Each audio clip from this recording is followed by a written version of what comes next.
muita saudade a fazenda que eu me criei, a escola coberta de tábua e a professorinha com quem estudei, meu cavalo ligeiro de sela, as estradas que nele passei.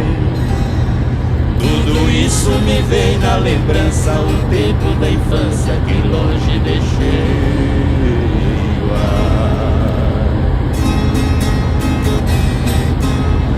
Eu dançava nos fins de semana os bailinhos do velho matão.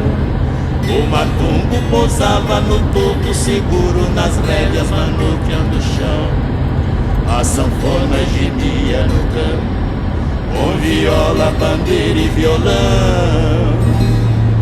Minha dama encurtava o passo sentindo o compasso do meu coração.